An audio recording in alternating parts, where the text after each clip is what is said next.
Ito ang ating day 13 sa ating pagtitinda. Panibagong araw na naman ng kasipagan. For today's video, samahan nyo akong maglinis at magluto ng aking mga paninda. Marami-rami ang ating lulutuin ngayong araw. Hulaan mo nga kung anong niluluto ko ngayon.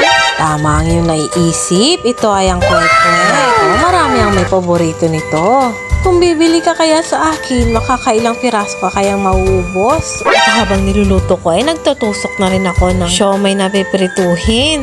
At may mga bumibili na rin habang nagluluto ako. Naalala ko pala, may isang bumili sa akin. At nagtanong siya kung hindi ba nakakapagod ang ginagawa ko. Ang sabi ko na lang, kapag hindi mo inalagaan ang bagay na binigay sa'yo, mapanegosyo man yan, o trabaho, o tao, pag hindi mo minahal o inalagaan yan, mawawala yan. Gagawa ulit ako ng paraan para ma-excite ulit ako sa araw-araw kong ginagawa. Ang kailangan lang ay maging grateful tayo sa araw-araw nating ginagawa. Hindi kasi natin alam, ilang tao ang nangangarap din na magkaroon ng anumang negosyo. Kaya hanggang dito na lang muna ang aking video. Huwag mong kalimutang i-like, i-share, follow ang aking Facebook. Salamat sa panonood.